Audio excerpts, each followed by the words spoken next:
In any case, in Tunisia, you are in Tunisia, you are Tunisian, but you used to live almost 12 years, I think, in Netherlands during the Ben Ali dictatorship, and now you're back in your country, and you created the Nawat blog, which is now in your country probably the best, or at least one of the best website and media existing in Tunisia. And then we also, with us, a very distinguished academic. The poor guy is not a journalist. He's only an academic, but what an academic. Is a professor in many, he teaches in many universities in Europe and in the US, and he's specialized in our industry, I mean the fake news industry. So, Natalia, if you agree, I would like to start with you and and to ask you this question. Is it possible, or how is it possible, to fight fake news when they are spread by the FSB or the Chinese Secret Service or by Mr. Trump's tweets? Is it possible, or will they win all the times? A multi-million-dollar question, of course, billion-dollar question, one that so many people are trying to find an answer to. I think part of the answer lies in the framing of the question as well. Of course, it's possible to find sort of individual pieces of fake news, and plenty of people are doing it in various ways. There's such a boom of the debunking industry and sort of the myth-busting industry, and so it's possible to stick a fake label on a piece of content that is, fake or outlandish, and it is being done constantly. I think what's proving much harder, and Peter is of course much more qualified to talk about it and sort of tackles it in his books, is that the real problem, I think, is not so much the individual pieces of fake news, but the narratives that are weaved from them, the narratives that they contribute to. And it's much harder to call these narratives just simply fake narratives. They're alternative narratives. They're things that people tend to, collectively choose to believe in. And they're fed by someone, by the fake news, individual pieces of fake news. They're also fed by very real grievances, inequality problems, social problems, economic problems, and so on. So I often wonder how useful it actually is to be, how useful is our kind of obsessive focus on fake news and the fake news industry, and whether we're sort of missing the trick by focusing so much on that. You mentioned sort of Russia, China, and Russia, China, Iran. I think, going back, and the narratives that are being created. I think throughout the pandemic, we have definitely seen much more collaboration between the three. Like at Coda, we have definitely noticed that the narratives that are being pushed are much more in sync than they used to be on many things. It's also, I think it's interesting how we have seen, and I'm sort of using this example to create that distinction between the fake news and the narratives that they feed into. We've seen some interesting things pop up. For example, recently Bolsonaro, we've seen it both in Mexico and in Brazil. And in Brazil, it came straight from President Bolsonaro, this kind of piece of pretty outlandish commentary on how WHO is forcing young children, recommends for young children to masturbate from age about 4, and how it's very common in the West, and it was sort of packaged as part of the attack on the WHO. And we happened to this, the minute I read it, it sounded incredibly familiar, because over the years, for 2 or 3 years, it was a narrative that was incredibly common among the Russian state media. And now, was it, manufactured by the FSB or not? Like, that's a separate question, but it was, constantly being discussed on Russian state TV as part of the Russian state TV's, state television's kind of anti-Western push and attack on Western liberalism and Western democracy. It was often portrayed, oh, Europe, that horrible place where children are forced to masturbate. And if you don't believe us, look at this sort of, and they cite this document, the WHO document that talks about sex education in schools. And and that was for about a couple of years, and coincided with the big attack on LGBT communities in Russia and so on. To have that pop up again suddenly in Brazil and in Mexico during the pandemic, linked to the attack on the WHO, was a really interesting example, I thought, of that, of the narrative, of how narratives are created and how they survive, because the bigger, and even sort of completely reasonable people who might dismiss that as just ridiculous piece of a piece of sort of fake news, might be tapping into an WHO sentiment, or into it might be like feeding into that bigger narrative. So I think is it possible to fight it? Possibly, but I don't think we have come up with the answers. And I think our focus on fake news as such, on the actual pieces of content, doesn't help us in coming up with answers. Okay, thank you, Natalia. Listening to you, I was thinking that after all, for Russian or even Polish people, by the way, the children masturbation story is quite logical, because they don't understand at all the story, the real one, by the way, of the gay marriage. And those people, not all of the Russian people, but the most conservative, or I don't know what, and this is true also in Poland, because they don't understand, but not at all, the gay marriage. They are ready to imagine or to believe in completely mad stories. And so it leads me to you, Sami, and I would like to ask you this question. Is it possible to fight fake news when people need or are prepared to understand or to believe in those fake news?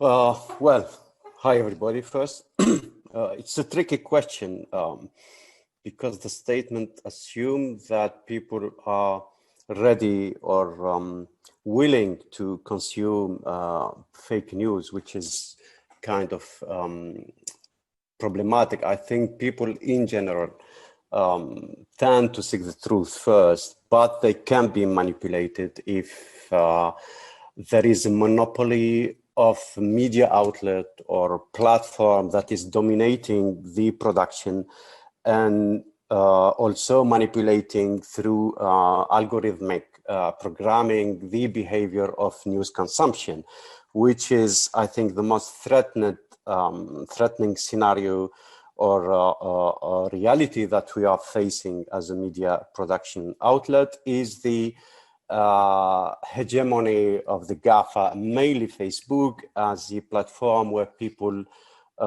try to find the information. Of course, if people are not really educated on how to filter the news, how to get out of their filter bubble, how to try to find the truth beyond the walls that the algorithmic, let's say, by design programs of Facebook and the likes are building bubbles of what it seems to be truth. So I think it is a problem of education, and here is where the debunking the news and the fact-checking efforts and the initiative that we are witnessing all over the world are important. But in a part, as an individual, as a media production guy involved in media, I think during time of crisis, there is a hope when it comes to the impact that, as an example, Nawat is doing in terms of the number of production, in terms of impact, in terms of the reach of our video, or small and short capsule, or fact-checking efforts that we do.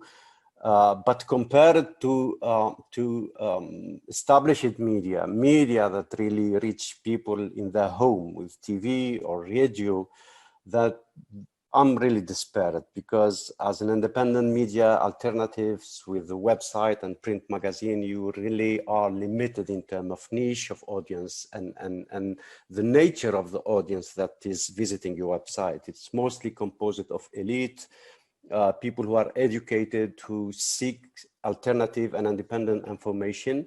But the average citizen who is spending 3 or 4 hours average a day on Facebook,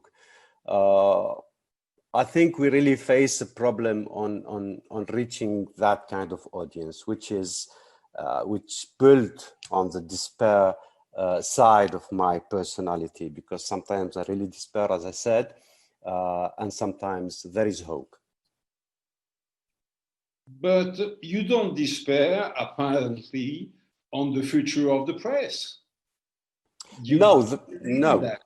No, I still believe in that, especially if the press that I'm involved in is constructed itself as a dissident platform to fight propaganda. Our main mission during the Ben Ali regime between 2004 and 11, prior to the Arab Spring and the Tunisian Revolution, was to build a counter-propaganda machine that can fight the propaganda, official propaganda of the former dictatorship. So our DNA, our essence, and our raison d'etre is to debunk and is to find established propaganda. So if you have that as a mission, then you don't despair, because you have civic engagement spirit in your outlet, and the people that you hire and train and put on the ground. The main mission is to give the truth, and above that is to give voice to the voiceless. So we have a mission, we have, let's say, ethical mission that we carry. So as I'm not despaired of the press, if I'm seeing like initiative like Coda, if I'm seeing like Daraj in Lebanon, and many other alternative media and independent media that are really evolving in the media scene and independent media scene, I'm optimistic. But then I'm pessimistic if I see the reach, if I see the impact in terms of building audience, then yes, I'm pessimistic. So, by the way, a very short question. Your readers and followers, do they belong specifically to the higher classes of your country, or to the entire population? No, not per se. It's not class matter. I think it's an education matter, and it's civic engagement matter. So our niche audience is composed of course, the political class, whether they are involved in government or administration, etc. But then you have the activists, the grassroots activists themselves, which we cover and go and visit in their own region and remote villages, etc. So you have the grassroots movements in Tunisia, to whom we are very linked.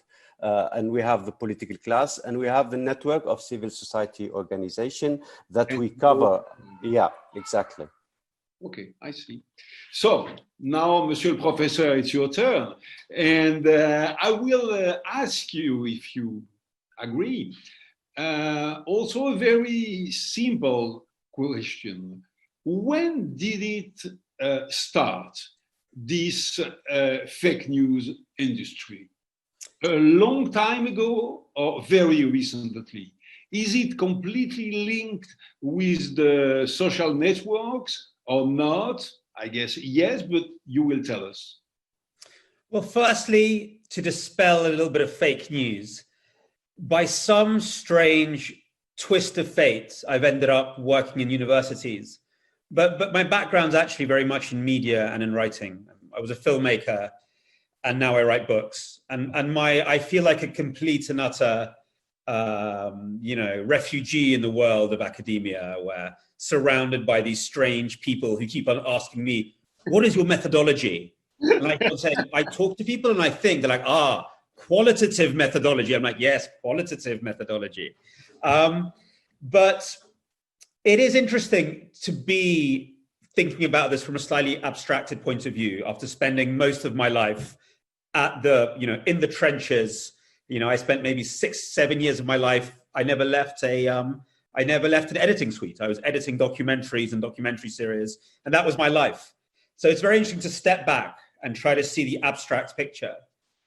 And look, of course, there's nothing new in disinformation, in propaganda, in fake news. I'm actually working on a book about the Second World War, where one of the things the Nazis did was create radio stations that sounded like British radio stations. They were meant to be Scottish rebels who were secretly based in Berlin, but they were pretending to be based in Scotland, saying Scotland should work with Germany against Britain. So just like the Russians now create fake websites which pretend to be American, but is actually Iran. So this is nothing new. What is new, of course, is the technological change. And that change is a game changer. What's really happened is that the formula, the axioms, the kind of models that we assumed would guarantee a more or less democratic public space, or at least a non-dictatorial information space, they've all become undermined. So those were very simple ideas: freedom of expression against censorship, pluralism as opposed to one-state media, the metaphor of a marketplace of ideas where the best ideas would rise to the top. And the idea of a free individual, that's very important, very prevalent in the 20th century. Someone who listens to what they want to, says what they want to, probably likes jazz and rock and roll. This is an idea of the free self that was very, very important. All those things have been, I think, structurally undermined by the new landscape that we're in.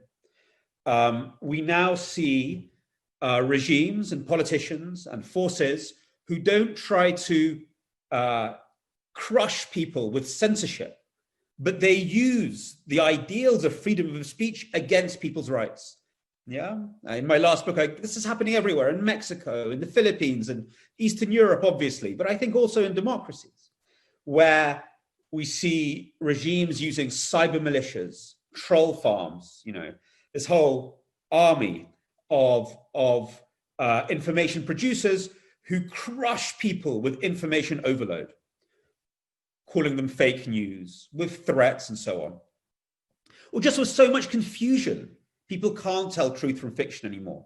So instead of squeezing the information space, they're overloading it. It's the opposite of the 20th century, where the Soviets, for example, would squeeze the information space with censorship. And when I talk to journalists in the Philippines and Mexico who kind of cry out saying, this is a new form of censorship, we're being censored through noise, the answer is, no, this is freedom of expression. You guys want freedom of expression? Here it is. And in a sense, these very cynical regimes who say this, and Putin's people say this, Duterte's people say this, I'm sure Bolsonaro's people say this, even though it's very cynical, they have a point, in the sense that there is nothing in Article 19 of the Declaration of Human Rights, the Declaration of Human Rights that guarantees freedom of expression, that talks about disinformation as any kind of category. We have only the freedom to impart and receive information. So legally and sort of philosophically, it's very hard to find an argument. Then, to go on quickly, pluralism, that was always the guarantee of how we would fight state propaganda. We would have lots of media that balanced it, and somehow it all balance out. We see pluralism now tip into polarization and partisanship, which is so extreme that even in democracies, people live in separate reality bubbles, and that common recognizing of the rights of the other becomes impossible, and deliberative democracy starts to break down. What's so interesting about whether it's a Putin, but even more so a Vucic or an Orban, is that their main strategy is polarization. Their main strategy is to divide people, but to such an extent that they can never organize against them. And technology, I think, helps this process as well, through many means. And then one last thing, this idea of a marketplace of ideas, this idea that if we have disinformation, information, the best information would rise to the top. I'm not sure that in a world where you can create so much disinformation in milliseconds, that the truth can ever really catch up. There's lots of studies now that show how easy it is to create disinformation online and how people will often choose untruth for lots of complicated reasons due to psychology and technology. And maybe the last thing, I said the last, and there's one more thing, is the idea of the free self. There was always a connection in the 20th century between freedom of expression and emancipation. The more you spoke, the freer you were. And that's still often the case. I'm not saying that has stopped, but it's been changed. On Facebook, you can say as much as you like. Each of us can be a Thomas Paine or a Václav Havel on Facebook. Even in Russia, you can say so much more than you could in communist times. It's very limited, but it's incomparatively less censorship. However, here's the trick. The more you say about yourself, the more you express yourself, the more your data is being used by Facebook, by other social media companies, the more it's being sucked up, and the more it's being given to propagandists, whether commercial ones to sell you trainers, I don't really care, but also political ones, who will then construct a propaganda which doesn't try to crush you from the top down, but crawls inside and manipulates you from inside. Now, this technology is still very new, and it's not as refined as we would fear, I think, but something has broken in the connection between a free self, between self-expression and emancipation. And that's a very, very deep break, I think. So we're talking about structural issues, and the technology is completely central to this. I still believe in these old virtues. I still believe in pluralism. I still believe in freedom of expression. I still believe in the idea of free self. But I think we have to rethink what they mean in this new environment, starting with regulation. How do we regulate disinformation while sticking within the spirit and the philosophy of human rights? That is the great question. You are still a believer, but do you... I'm nostalgic. Okay, but would you say first that this century, our century, will be the disinformation century? And would you say that the main newspaper all around the world, let's say New York Times, Le Monde, El País, Neue Zürcher Zeitung, they will be still influential in the next decades, or less and less? Oh, look, I am not a theoretician on the future of news media. They have clever, depends on how agile and brilliant their leaders are. But what we know historically is this. Whenever a new technology comes, whether it's print or whether it's radio, there is huge disruption. There's almost like a pattern. When radio first appeared, it was talked about the same way that social media was talked about during the Arab Spring, maybe. Radio would unite people across borders. Radio would mean the end of war because people could hear each other across borders. And radio would mean, unlimited democracy. Very soon, this changes. Hitler and Stalin seize control of the radio. You know, everybody knows that Hitler built Volkswagen for people. He also built Volksradio, very cheap radios for everybody in Germany. Germany had the highest amount of radios per capita during the Nazi time. And then radio starts being used for very destructive forces. And in America, it's also used for massive polarization in the 1920s. And, you know, it takes a while for democratic forces to work out what to do. I mean, one of the big things was the creation of the BBC, which we now take for granted. That was a huge fight to create a broadcaster that was public, for the public good, publicly owned, with some public oversight. It's England, so the idea of the public is, you know, very rich white guys, but okay, some democratic oversight in the 1920s.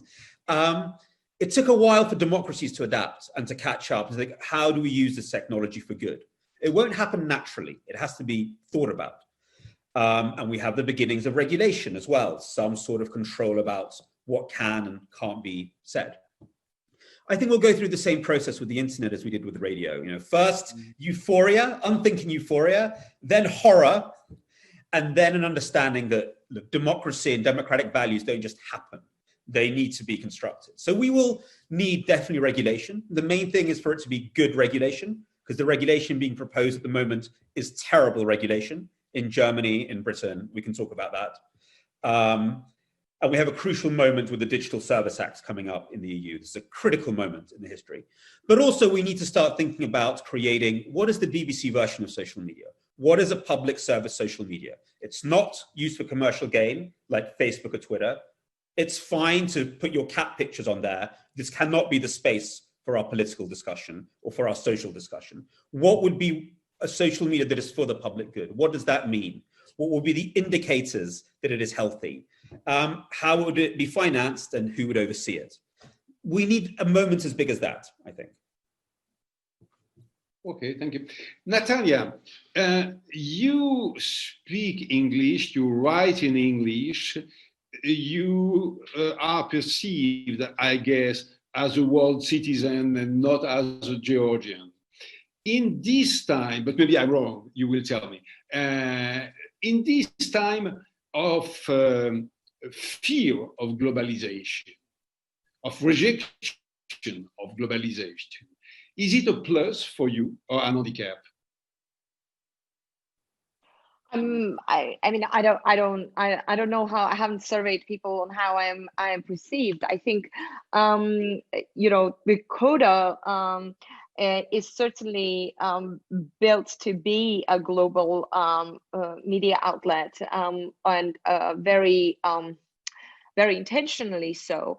The reason why we you know, I spent years working for the BBC, and the reason I left, and together with my co-founder Malign Greenberg, set up Coda, because we basically wanted to address the lack of context that is very much part of the very architecture of the news industry. You know, it's very hard to be a traditional news outlet, although this has changed massively in the last 5 years, I think, and I think there's a lot more contextual journalism today than there used to be in the earlier days of the internet. But it was, you know, we thought there was a real a lack of context and continuity in the way that big important stories were being covered. You know, the journalists helicopter into places and they leave because the news agenda forces them to go somewhere else. The kind of the attention deficit that we all suffer from then further contributes to it, and then at the end we get the result, which is you know, pieces of content that live outside the context of what's really going on.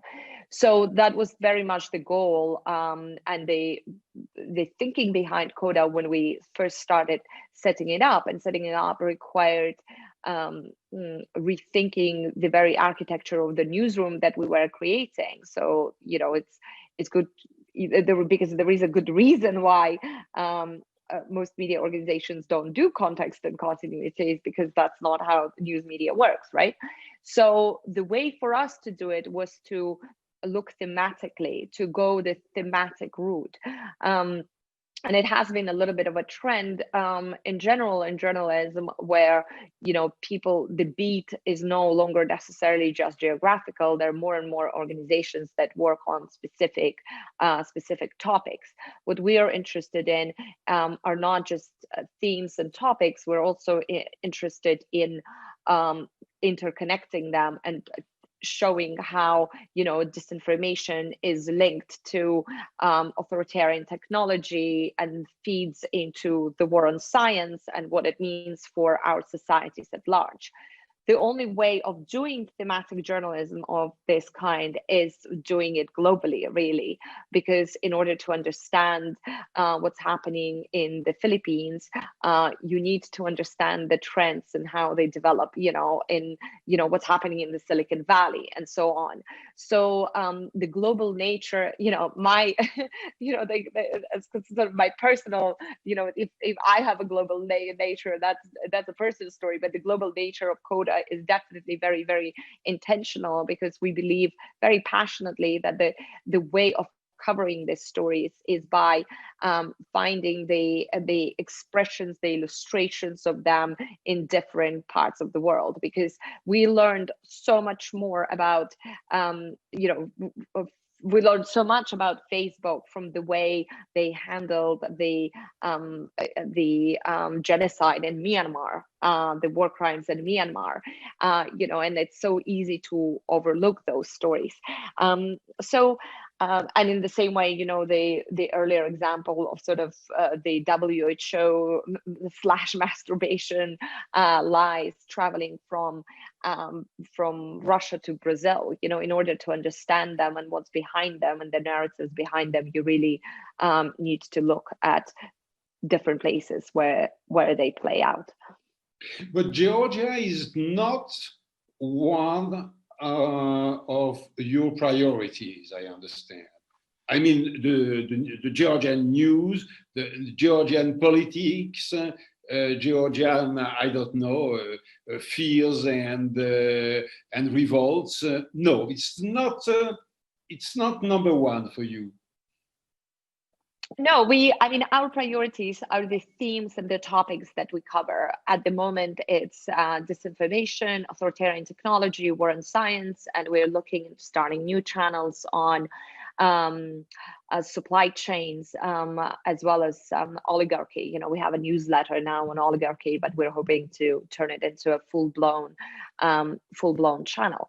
So, what we call a channel is basically a place where we do all sorts of multimedia reporting. We do videos and we do audio and text pieces and short pieces and long pieces and so on. The Georgia, I moved back to Georgia when I started Coda, so we have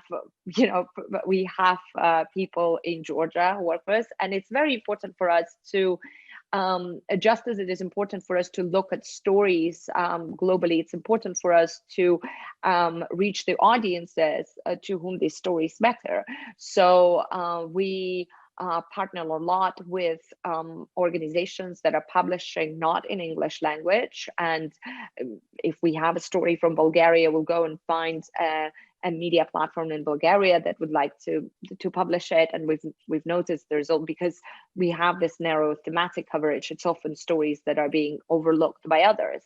And we do publish in both Georgian and Russian. We have newsletters in both Georgian and Russian where we look at, take these global stories and sort of explain how they fit into the Georgian context, or explain how Georgian stories that are happening in Georgia fit into a larger global context. Does it mean at least that you have a special interest in the former Soviet area? Again, sort of by virtue of the team expertise in the very beginning, we definitely covered, our pilot project was on Russia and the former Soviet Union. And we have a lot of people on the team who have that expertise. But, as Coda grows, the goal is definitely to grow in other places as well. And one of the things we've noticed is, for example, for the content in Russian, how much interest there is in stories about, I don't know, the Uyghurs in China, because they're not really being done in Russian language. So so I think we're you know, yes, like we do have, but interest in this part of the world for sure. But we also have, we also want to understand how disinformation and authoritarian tech and China's soft power works in China or in Indonesia and so on. So what we try to do is let the stories and the themes we cover take us places where they're playing out, and that by definition, you know, it really excludes us for being very tied to a single geographical location.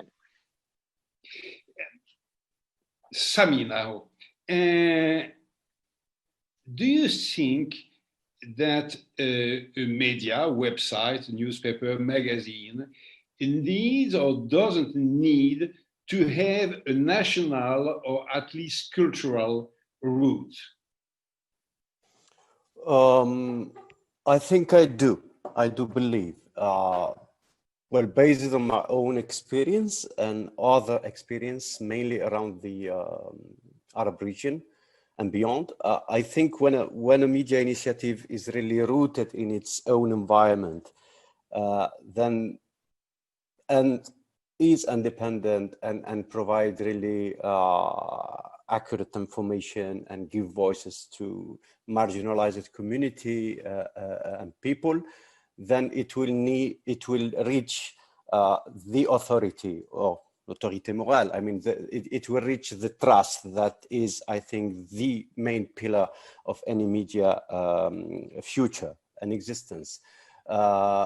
Building trust beyond your own country without having a close tie to physical community or actors or people in your own country, I think it will take more time to build trust than having an initiative that is country focused, or even when we believe in the hyper local news initiative, then we see that in the US and in many other countries, that the hyper local news initiative really are trusted by community. Even neighborhoods media, neighborhoods radio are really high trusted among their own community than a global initiative that is trying to cover multiple country or continents. That doesn't say that those global initiatives are not worth it. Like we've seen with Huffington Post at a certain time, we've seen it with Global Voices, we've seen it with Coda now. So there are some initiatives that really can shape their own position and win trust from a global community. But does it mean that the impact of those media will reach impact on policy making, on decision making, on reforming legal frameworks, etc.? I'm not sure. I think the local initiative or national news initiative can really change laws, can really reform jurisprudence. I don't think the global ones can do, unless they are linked with an investigative effort. They are linked with the whistleblowing effort, as we've seen with the effort that The Guardian did with Edward Snowden, or as we've seen with the initiative of WikiLeaks with Julian Assange, and many other whistleblowing initiatives. They can have an effect on changing laws if they are global. But they need another arm, which is investigative journalism and leaks. Sami, your website is written, if I understand, in Arabic, French, and English. Arabic and French, I understand, because Tunisian people speak Arabic and French, most of them at least, but English, why? Well, English, if we go back to history, I mean, traditionally, as you said, Tunisia is French and Arabic speaking country, with most of the people do speak both country, even within administrations, etc. And civil society organization and dissident news or platform and blogs under the Ben Ali regime, they used to use Arabic and French to communicate with the diaspora or to communicate with mainly French-based human rights and organization. And in the early 2000, like 2002 and 3, we find out that there is a lack to reach international organization because we are not using English. Specifically, when we witnessed the triggering of what we call the information activist and the hacktivist, let's say, scene and community around the world, most of them are using English, and it was hard to reach them if you do not use English. So within NOET, it was a turning point in 2005 during the World Summit Information Conference that was organized in Tunisia to use English as another third language. And since then, that tradition was established in NOET, and we maintained that for a second reason, because NOET tries to, in terms of search engine optimization, tries to really rank well in Google and tries also to rank well in Google Books. And we knew from our data and cookies, etc., that those who visit the English language website are people who works in embassy, who works in international NGOs, who are working in think tanks or research center, international journalists who want to try to get some context about Tunisia. So although in terms of number, the English section is not really doing well compared to the French and Arabic, but that it's doing well in terms of the quality of the audience that is really visiting the English section. Those are people who will write about Tunisia in their research and in their articles in international news outlet, and we would love to see NOET always referenced there. Okay, Peter, now, if I may, how the COVID pandemic change, if it changed, the fake news or disinformation industry? Is it a real and deep change or not? Well, look, we're in the middle of it, so it's hard to tell. But I see two important trends happening. The first one, look, the overall trend that we're seeing in a lot of countries is, we can talk about the historical reasons for it, the deep cultural crises behind this, basically a move towards politics and propaganda based on kind of emotional identities. You know, whether it's Leave and Remain in Britain, or, you know, Donald Trump's True Americans, or Orban's Christian conservative Hungarians. No, these are emotional categories, cultural identity markers, which really don't explore reality very deeply. And of course, COVID is a huge stab of reality. So for these types of propaganda models, which are all about creating emotional divisions, in my opinion, in the research we've done, actually very fake ones, they're not very deep, these divisions, but it doesn't matter. This is how the propaganda operates, trying to divide people into these groups. COVID, of course, doesn't care if you're a Brexiteer or a Remainer. It doesn't care if you're a Christian conservative or a Brusselite, as Orban likes to say. It doesn't care if you supported the military junta or not in Brazil in the 1980s. So I think overall, COVID is cutting across these issues. You know, most Republicans want to wear masks. There's a small, you know, part of it that's trying to make this into an identity issue. Yeah, they're trying to do really exactly the same thing that we saw with climate change, which is a scientific issue. You know, the climate doesn't care if you're a Republican or a Democrat. And we saw really how over 30 years or 40 years in America, it became an identity issue. That it became not about the science. It became, if you're a Republican, you don't believe in climate change because climate change is a plot of the lefty communists and we've got to stop them. So nothing to do with science, all about, you know, identities. So there's an attempt to do that with COVID, to turn this into an issue of freedom and, you know, pushing back against the government. But overall, even in America, which is such a polarized country, there is, you know, far more people agree that COVID is a problem, that you should wear masks, and it doesn't fall into these propaganda categories. So COVID is sort of like, you know, the return of reality in a way. It really focuses minds.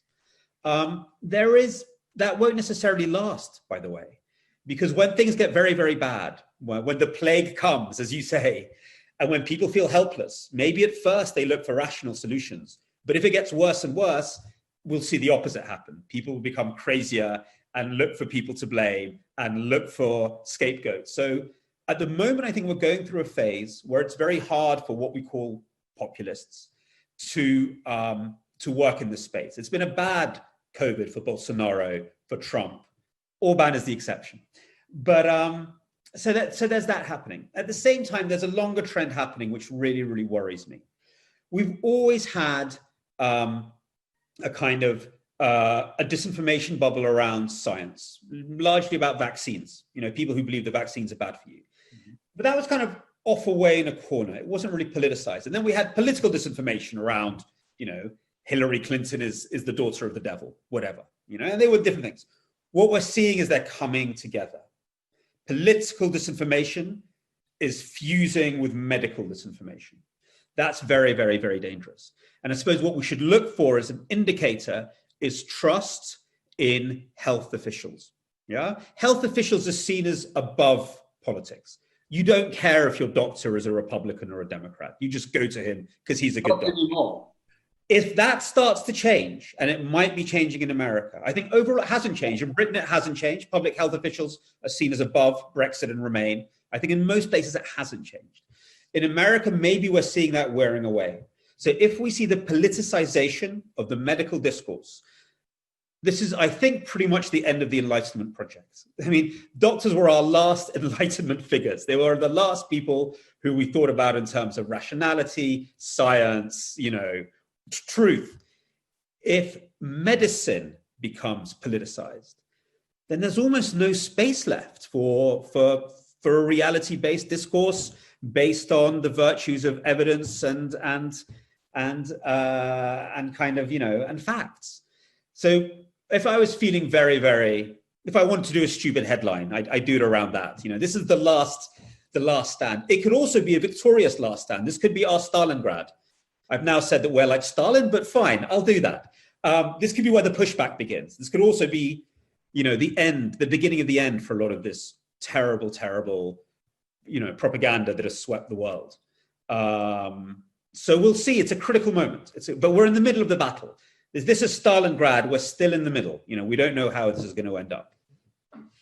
I see. Sami, you used to live in Netherlands. You are back in Tunisia. Where is it easier to fight disinformation and fake news? In a rich European country or in a less developed country? Well, depends on the fake news. I think many fake news are global. They are born in the US and then they are raised in Africa and they will die in Europe and vice versa. So some fake news are really the production of alt-right websites in the US that are really adopted in Tunisia. And we've seen this during the COVID and during the US election, etc. So I think within the rich country, there is, because they are rich, because more people are connected, because the nature of the internet connection, high speed, etc., is more affordable for average US citizen or European citizen than in certain part of the African continent or Asia, etc. There is more ability to produce fake news because the tools and the means to communicate are cheaper and more democratized in a rich country.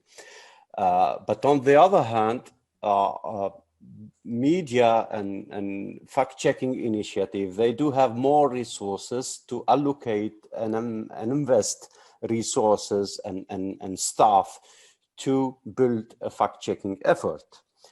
Contrary to media initiative in the MENA or Arab world or African continent, there is less resources, so you cannot really dedicate part of your team instead of going on the ground and doing investigative reporting or video reporting, you will dedicate it to do fact checking, with this time consuming, although it's not expensive because most of it is desk work. You are not most of the time not going on the ground, but then it costs on the newsroom, on the board, on the financial resources. It is costly to build a fact-checking initiative within a poor or medium poor media initiative. So I think fighting it in the rich country is easier because the resources are more available, and even the methodology are elaborated in the West. If we see the international fact-checking network of Biometer, where it was born, and who are the main funder and who are the first circle of members, we will see that most of them are American and European media outlet, and then they were joined by other Global South media initiative. But then the people who are producing fake news are also have more resources in rich country than elsewhere, and they impact globally. So if a fake news is originating from Kenya or from Tunisia, I don't think they will reach and have a community of adaptation in the West, and vice versa is more true. I see. A question to the three of you, an horrible question. Let's imagine that the pandemic lasts. Who could be the scapegoats of this century or of this pandemic? The Chinese, the American, the richest people, the poorest one, the Muslim? Who could be the idealistic scapegoat? I'm sorry for this question, but are you shocked? I mean, was it addressed to me? Well, not specifically to you. Yeah, but since I was speaking, I don't know, maybe China, because I mean, I think China, although Russia is more, there is more argument to accuse Russia because of the incident we've seen during the last 5 to 10 years of fake news originating from China and from Russia, and it appears that Russia is more involved in the fake news industry than China, which we don't have enough argument to prove is it true or no, because we don't know what really China is doing in terms of producing fake news, but we have enough elements that target Russia as an industry of fake news. So, but if we talk only about the COVID, because it is originated from China, and then the way China managed the pandemic in the early, let's say, weeks, and how it didn't really provide transparent information to the World Health Organization, etc., then China could be the most suitable target of this, I think. Natalia, would you say so? Yeah, I'll jump in because I think this ties very much into what into Peter's Stalingrad, all of our Stalingrad, and I think he partially answered the question on who's going to be the loser if depending on how that battle ends. But I also want to use this opportunity to disagree with Peter because it doesn't happen very often. So I'm excited to think that he's wrong. Peter, you said that you were going through a phase where it's hard for populists to use COVID, and I think we are at the very I think we're at the very end of this phase, and I think as sort of the second wave is beginning or hasn't begun, we don't know for sure, but the mortality seems to be down, and what we are seeing is the protest, the kind of the anti-COVID movement, growing, and that sort of rallying around the scientists seems to be getting weaker. I think New Zealand is a fascinating example, a success story where, things are not, couldn't have gone better for New Zealand in so many ways in terms of the pandemic. And they're seeing an incredible spike in conspiracy theories, in disinformation, in fake news, and thousands of people, there are New Zealanders who are burning 5G towers, and thousands of people came out in Auckland last weekend to rally against the vaccines, and against 5G, and against wearing masks. So, we are at the editorial meeting I had earlier today. We were actually discussing a story in Georgia, another COVID success story, where it seems that increasingly doctors are questioning whether coronavirus exists or not. And, this is not kind of, I don't have very solid data, but the trend that we're seeing, I fear, throws the weight against, Peter's, our side, most people who are listening to this bubble's side in this Stalingrad battle. And I think that partially answers that question as well. Who is going to be the ultimate loser of it? I think the battle is, as Peter says, is still going on. But I think, mentally, in terms of like how we look at the pandemic, I think we're in a different place from where we were in April, where I also was hopeful that, wow, is this the age of reason winning and coming back? Okay, I hope we will take some questions from the audience. But Peter, would you like to answer to Natalia, or to react simply? You're muted.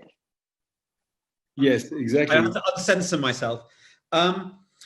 Look, as we all agree, we don't know. I'd be very careful, though, not to confuse activity on the ground or even activity on social media with, larger surveys of the population. If the Republican Party or the AfD in Germany become the party of people who think COVID is a conspiracy, they won't win an election. So I'm comfortable with all the crazy people being together. If that becomes their little bubble, fine. It's much more dangerous when it was bigger. But we've seen it happen with climate change. Climate change went from, I think, 70% of Americans or 80% agreeing that it's a problem in the 1990s to now where it is polarized along party lines. So we've seen it before. But I think 50 or what? Oh, I can't remember offhand. I did a series on it. You can fact check me on my series. But I think now it's like most Republicans don't think it's man-made, and even those who think it's man-made don't think it's a problem. Mm-hmm. And then there's a subset within that. But it's very much divided along party lines. Okay. But listen, in terms of, I'm intrigued who is the scapegoat in this day and age. And we live in this globalized age, so maybe everybody will have their own scapegoat. But it's going to be a mix, isn't it? It's going to be Chinese doctors who have converted to Judaism. They're going to be the ones that we go for. Those are going to be the main victims. You said doctors converted to Judaism? Yeah. Who believe in, I don't know, it'll be some sort of mix. We've already seen this Asian doctors coming together and hostility towards Asian doctors. I mean, it'll be some sort of weird mix of everything. But yeah, no, it's a horrible trend. And if it is directed towards the medical profession, towards doctors, that is, Do you really think so against the doctors? And if it is, that would be petrifying. But we now have political parties that campaign on an anti-vaccine platform. That hasn't happened before. There is a political party in Italy that is complaining on an anti-vaccine platform, in Europe. So I think the trend is there. And yes, it's the worst that could happen. Samir, and of course, the pandemic feeds into it. Could we see such a trend in Tunisia also against the doctors and the medical professions? No. On the contrary, there is a huge popular support to the health sector in Tunisia. So, and this anti-vaccine, let's say, trend didn't really affect Tunisia. Of course, they are following the debate and the news about it, but it's not really affecting whether people are against or pro-vaccine thing. I see. Do we have questions from the audience? Somebody could tell me or not? Apparently no. No answer. Is there an audience? I mean, maybe there's someone to ask a question. I'm sure we have a huge audience, and don't question that. Don't do, please. And but maybe we lost the support of the European Endowment for Democracy, and no, yes, apparently we did, and so maybe we will stop now our discussion, and except if one of you would like to add something, or maybe I getting some questions. Okay. We received a question in email. Julian, the director of lie detectors, pointed out that fake news spreads the fastest in images and in messages, which are difficult to examine for fact checkers. Given that Facebook, Twitter, and the others cannot delete all of those posts, what alternative do you see? Did you get the question or not? Yes, you did. So, Peter, the floor is yours. Well, listen, a very important question. This has been the British approach, and it's an approach. So let's basically, the essence of the regulation being developed in Britain is not based around regulating every piece of content, which is impossible and absurd. That's the German approach, which I think is deeply stupid, essentially. The NetzDG approach. I don't think you can regulate every little meme out there, and I don't think you need to. So the way the British are trying to think about this, but it still needs a lot of thinking through, is let's think about this in terms of harms. Yeah, is there a harm to public health from a certain campaign? Mm-hmm. In that case, what should be the measures that the platforms have to take? We don't expect them to take down every little anti-vax meme. We do expect them to put systems in place that mitigate this. This is usually going to be on the algorithmic level. How do you change the algorithms to push good news about health, accurate news up, and probably soften the spread of malicious information? So that's the relationship that we're moving towards. Think about this in terms of harm. Now, public health harm is easy to define. You know, at the end of the day, people get sick. The minute you're into political harm, the minute you're into things like, you know, damage to democracy and defining that as a public harm, it's much harder. And I think that's where a lot of the thinking is. How can we define public harm to democracies? As soon as you get into political speech, it becomes much harder. Again, we can think about rights. Let's say the harm is to allowing you to vote. There's disinformation that hampers your right to vote. We can talk about that. That's a clear harm. You have a right to vote, and there is disinformation out there which is stopping you from voting. You know, voter suppression or whatever. You can say that is clearly a harm to democracy. You have to take action. But the responsibility will have to be with the platforms. And then it's a question of who is judging that they are doing their best. If we can't penalize them for every piece of content, how do we decide that they are making this effort? We are going to have public oversight of algorithms, public oversight of what they do about this. We're going to have to open these companies, because at the moment they're little black boxes. We have to open them up, a little bit like a kitchen in a contemporary restaurant, where you see the kitchen and you see what's going on in there. And that's the process that we're going to have to go for. I think it's going to be an open process. I don't think we're going to have this kind of the ideal law that captures it. I think it's a case of putting together relationships and putting together regulation that allows that oversight to happen. But from our side, we have to do a lot more to define harms, because the companies won't do that. They want to do as little as possible and make money. We have to define as societies, what do we mean by public harms, and how can we be as precise as possible in defining them? Natalia, can I just jump in? Yeah, can I just jump in quickly? Because something happened today that I also think is such an important milestone. first of all, COVID really showed, the pandemic really showed that when they need to and when they want to, the platforms can do something about disinformation on their platforms. They acted very quickly and very differently from the way they do when it has to do with political disinformation. But today, what I think even is, an equally big deal, a bunch of celebrities, including Kim Kardashian, temporarily stopped posting on Instagram. And this is where, because of the political disinformation, and this is, I hope I'm not spreading fake news. I watched it on the BBC.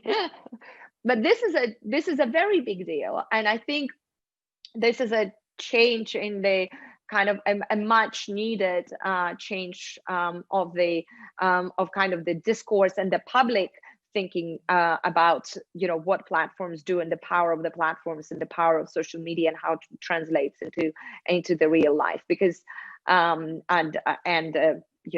tool of regulation. So I just wanted to jump in with that. Sami, you wanted to say something, or Sami? Did Yes. you to add something? Well, just a few commentary and some reflection about, well, of course, messaging within social media application can be really monitored, is monitored. We know there is enough proof that WhatsApp is being monitored. Even in Egypt during the Arab Spring, Skype, WhatsApp, etc. Right now, it's being monitored even by government and private companies. So there is a technological capability of companies and even government to go into private message and to read and scrutinize and block whatever they want. So Facebook can do that, Twitter can do that, WhatsApp can do that, all of them, they can do that. Technologically, I think it is possible.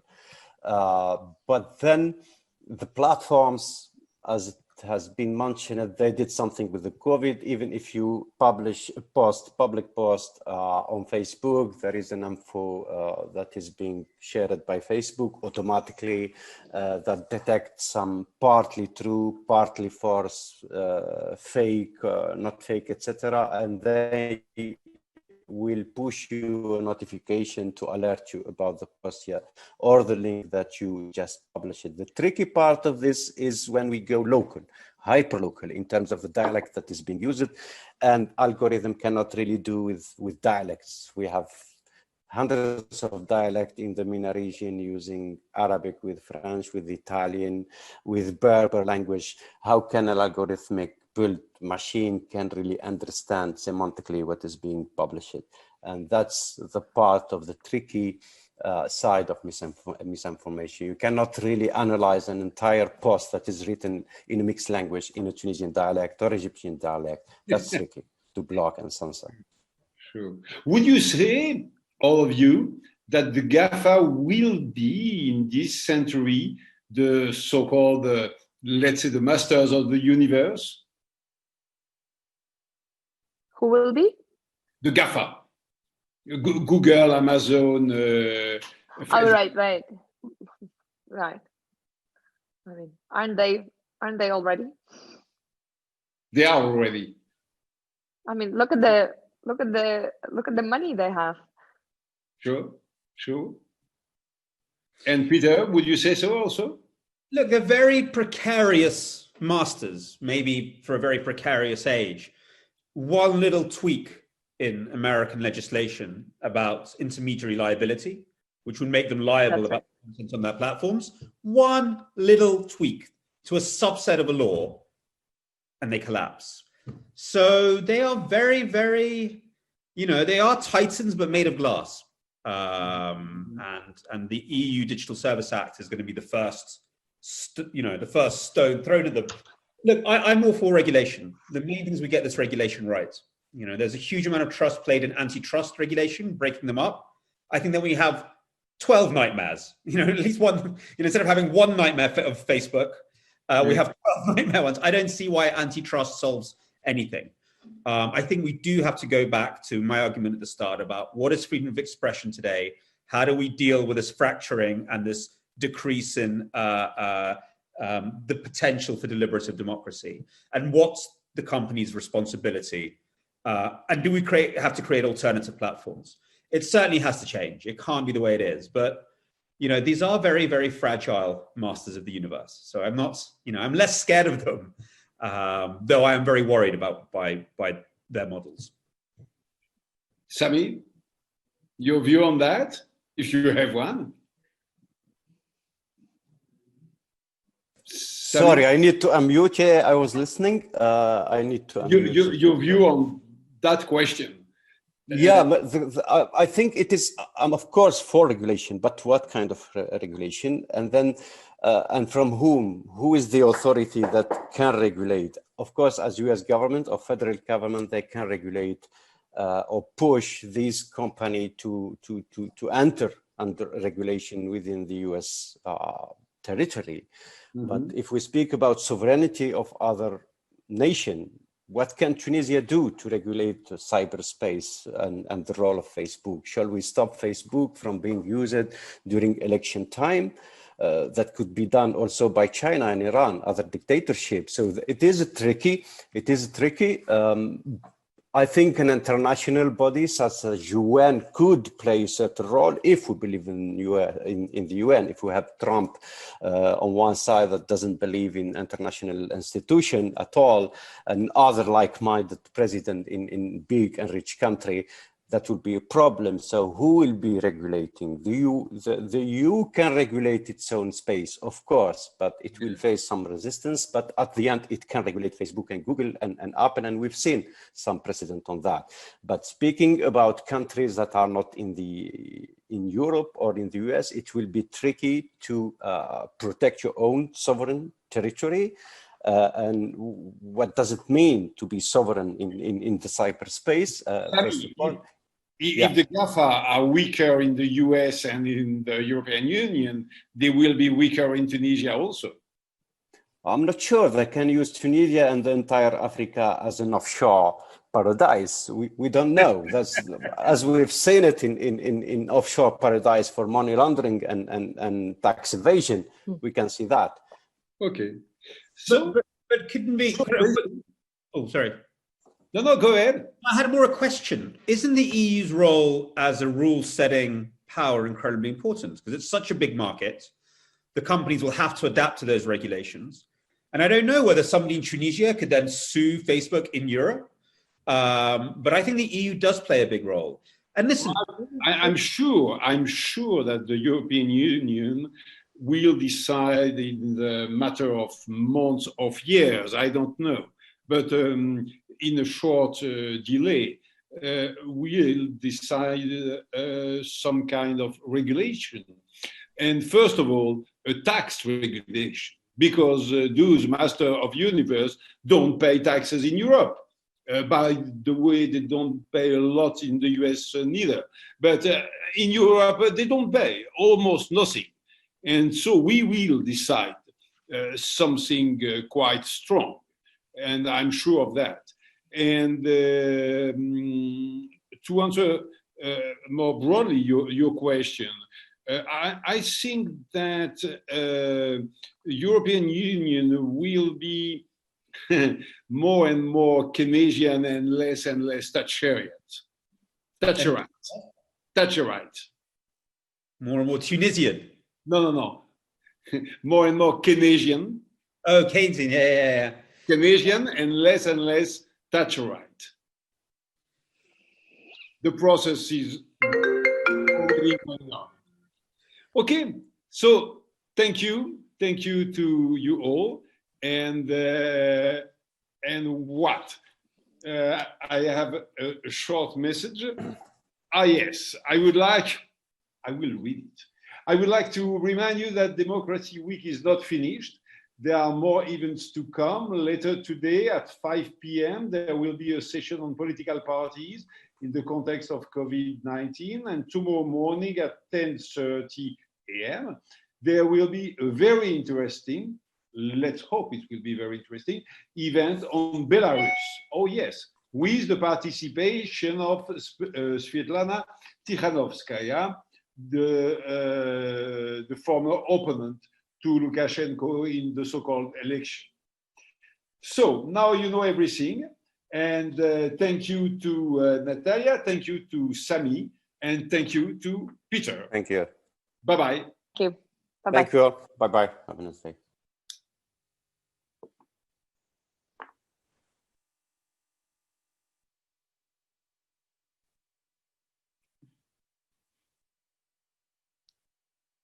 En live.